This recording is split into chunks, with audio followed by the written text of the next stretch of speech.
पंजे टकराते हैं, फर उड़ता है और जंगल में कोहराम मच जाता है जब भालू और बाघ एक दूसरे से हिंसक संघर्ष में उलझ जाते हैं।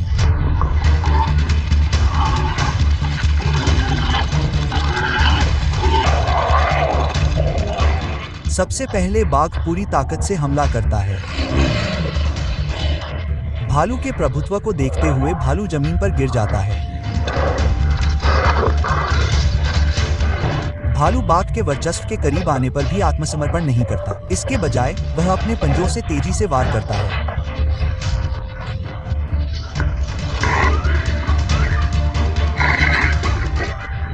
फिर भी भालू क्रूर तरीके से उसे काटता है।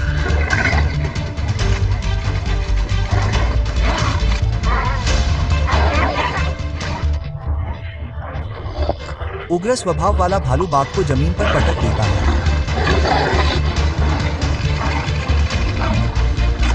फिर भी चाहे वह कितनी भी भयंकर लड़ाई क्यों न करे, बाघ इस संघर्ष में सबसे मजबूत ताकत बना रहता है।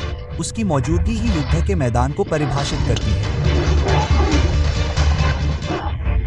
अचानक एक और भालू अंधेरे से आता है और सीधे संघर्ष में कूद पड़ता है।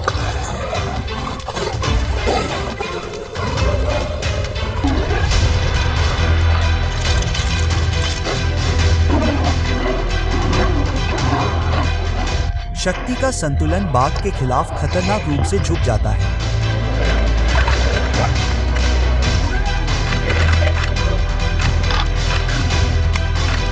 एक अकेला भालू एक ऐसा प्रतिद्वंदी होता है जिसे बाघ निश्चित रूप से हरा सकता है, लेकिन एक साथ दो हमले इस महान शिकारी को भी हर सांस के लिए संघर्ष करने पर मजबूर कर देते हैं। जैसे जैसे धूल घनी होती जाती है, हवा में घूमती है और तीनों जानवर गुस्से के तूफान में टकराते हैं। यह लड़ाई एक बार फिर याद दिलाती है कि प्रभुत्व कभी पक्का नहीं होता, बस कमाया जाता है।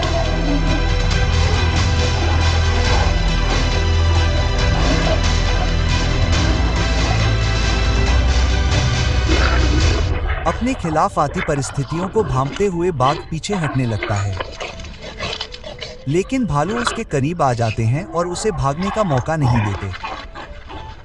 आलसी भालुओं को कम करके नहीं आंका जाना चाहिए।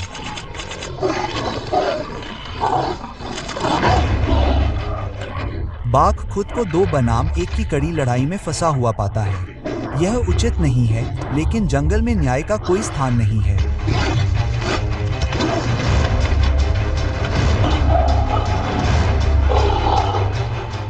लगातार हमले के आगे उसकी ताकत कम होने लगती है। आलसी भालू सिर्फ हमला नहीं कर रहे हैं, वे बेलगाम गुस्से में अपना गुस्सा उतार रहे हैं।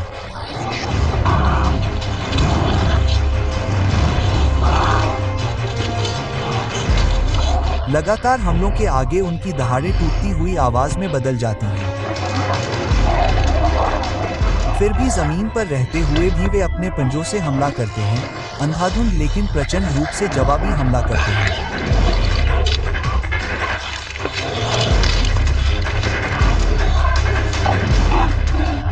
थककर वह उठ नहीं पाता, फिर भी वह दहाड़ता है और हताशा में अपने पंजे फैलाता है।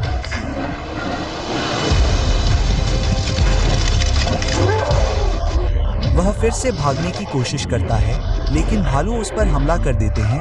अब बाघ घायल, थका हुआ और अचानक घबराया हुआ है।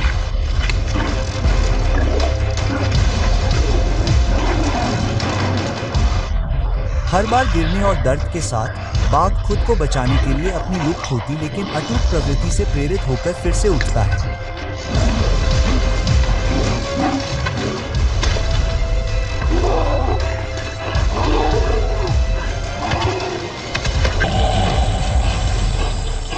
जैसे ही बाघ लकवाग्रस्त हो जाता है, भालू भाग जाते हैं।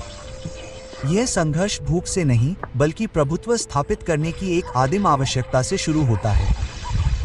जंगल में संख्या और ताकत का पलड़ा भारी हो सकता है। दो भालू एक साथ मिलकर इस भूमि के शासक को भी हरा सकते हैं। अंत में बाघ कांपने लगता है क्योंकि उसकी आत्मा उसके शरीर से निकल जाती है। वह शक्ति लुप्त होती जा रही है जो कभी उसके पास थी। दक्षिण एशिया के विशाल जंगलों में प्राचीन तनों के बीच एक भारी सन्नाटा छाया हुआ है। नम, बहती धूल और धीमी, दबी हुई हवाएं एक ऐसी दुनिया बुनती हैं जहां हर छाया सांस लेती है।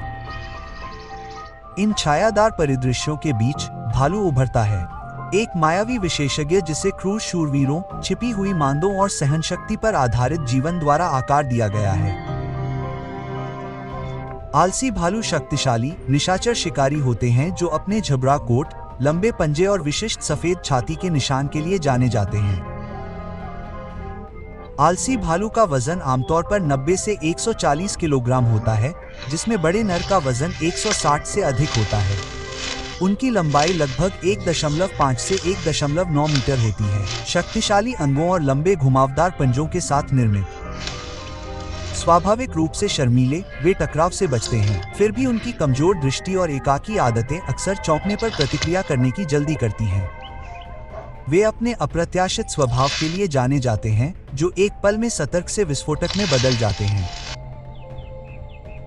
दक्षिण एशिया जीवन के दुनिया के सबसे समृद्ध समूहों में से एक है, एक ऐसी जगह जहां अनगिनत अनोखे जीव एक ही विशाल जंगल में अपनी कहानियां गढ़ते हैं।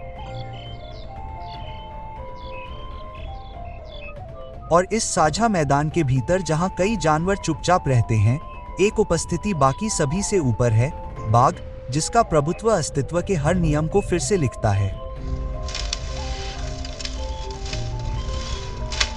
एक बाघ शाही सुंदरता के साथ चलता है। इसकी ज्वाला, नारंगी कोट और खूबसूरती से उकेरी गई धारियां इसे एक अलौकिक एहसास देती हैं। इसका व्यक्तित्व शांत, अधिकार और धारदार वृत्ति का मिश्रण है। एक ऐसा प्राणी जो नपे तुले कदमों और तीखी निगाहों से बोलता है, बिना अपनी पूरी ताकत दिखाए प्रभुत्व का परिचय देता है। बाघ अपनी शक्ति और रूप के लिए प्रसिद्ध है। जब वह दिखाई देता है तो जंगल अपनी सांस रोक लेता है। उसके आसपास अनगिनत अन्य प्राणी झाड़ियों के बीच से अपना रास्ता बनाते हैं। हर कोई इस जगह की जीवंतता में एक सूक्ष्म परत जोड़ता है। पत्तियों के बीच में सुस्त भालू अपनी भटकती जड़ों का अनुसरण करता है, गंध, ध्वनि और छिपे हुए चारे के खिंचाव से निर्देशित होता है। और हालांकि इस साझा इलाके में उसका सामना कई प्राणियों से होता है, फिर भी वह एकांत में रहता है, शांत, स्वतंत्रता और दृढ़ उद्देश्य के साथ भूमि का पता लगाता है। यहाँ प्रत्येक प्राणी अपनी सुंदरता, उपस्थिति और उद्देश्य को लेकर चलता है, जो सूक्ष्म और गहरे दोनों तरीकों से भूमि को आकार देता है। साथ में वे आंदोलन और अर्थ की एक स्तरित ताने बाने का निर्माण करते हैं। वे सभी एक ही विशाल भूमि को साझा करते हैं। धूल भरे रास्ते, छायादार उपवन, पथरीले किनारे और घने उलझे हुए पौधे। एक प्राचीन परिदृश्य जो हर कदम, गूंज और सांस को एक अंतहीन विस्तार में समेटे हुए है।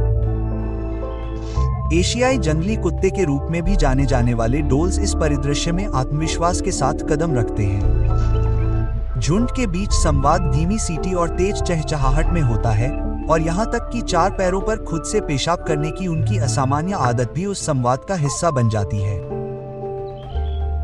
उनके कोट लाल और तांबे के गर्म रंगों में चमकते हैं। जंगल की छाया में एक जीवित अंगारा बुनता है।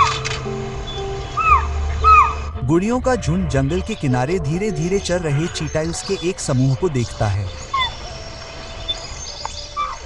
कुछ चीटाइल्स को अपनी ओर बढ़ते खतरे का एहसास होता है, उनके शरीर बेचैनी से कस जाते हैं।